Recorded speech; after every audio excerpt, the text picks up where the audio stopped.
Wait, here we are again? Gold, rarity, dopamine, and all that wonderful stuff. Yes, you did it. You won. But now, try to remember the last time you felt something similar in real life. Maybe you completed a difficult project or achieved success in your favorite field. If there is a gap between these feelings, if luck in the game seems better than earned success, then watch this video. Perhaps your brain has already been quietly reprogrammed and it's not even your fault at all.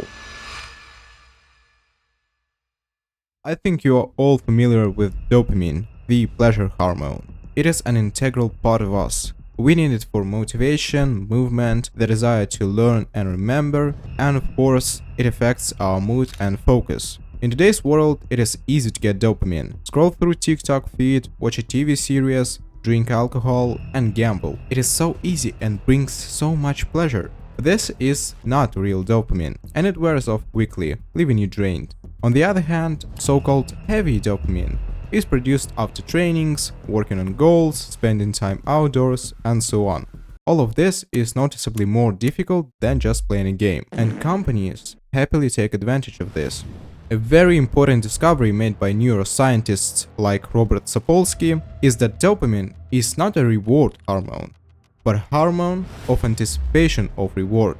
Your brain gets a rush not when you see the coveted character, but at the very moment you press the wish button. In a second of tension, anticipation, and hope. It is this anticipation that drives us to act and strive for our goals, and gacha games take full advantage of this. Psychologist Boris Skinner developed the theory of operant conditioning, or, to put it simply, random reward. Imagine a rat in a cage with a lever. If it gets food for every press, it will only press it when it's hungry. But if the food comes out randomly, sometimes after one press, sometimes after 10, and sometimes not at all, the rat will obsessively pull the lever again and again. The unpredictability makes the chase incredibly exciting. This is exactly how gacha games work, which are essentially a digital version of Japanese gachapon machines. You never know if the next wish will bring results, and this uncertainty makes the dopamine system work at full capacity. The brain literally screams, "What if we get lucky this time?" This mechanism is so powerful that its effect is often compared to stimulants. Gradually, tolerance develops. One wish no longer gives the same thrill. You need 10, then 100. The brain gets used to easy and quick dopamine, and the real world, with its slow, delayed rewards, begin to seem gray and dull. Unlike gachapons, gacha games aren't just a lottery. They are perfectly tuned machine of psychological triggers, each of which modifies the addiction and distorts the perception of reality. First, I think you've heard of it, FOMO, or the fear of missing out. We constantly see time-limited character banners. This feeling that your favorite character will soon disappear and no one knows when he or she will appear again, it makes you play more or even donate. You don't just want a new hero, you need to get it here and now. Add social pressure to this. Your friends have already gotten the new character and you feel like you are falling behind. This trains your brain to think that success is a fleeting feeling.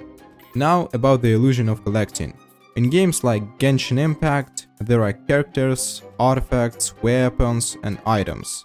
Remember, even when you are not getting anything in banners, you are constantly being given some 3-star weapons or materials. Your collection is growing, and it seems like you are making progress. But this creates a false sense of forward movement. You are constantly busy, constantly achieving something, even when in fact it is useless junk. This is where the Zeigarnik effect comes into play. Our brain is better at remembering unfinished actions. If you don't complete a full set, you will be experiencing constant discomfort. And finally, there is the devaluation of your success. When you buy a character or get one by chance, that progress quickly loses its value. It is that feeling when, literally a week later, your new legendary character is no longer that incredible. The euphoria wears off and you need a new dose. That is how success turns from an ultimate goal into an endless process of consumption. The constant cycle of anticipation and random reward doesn't pass without a trace.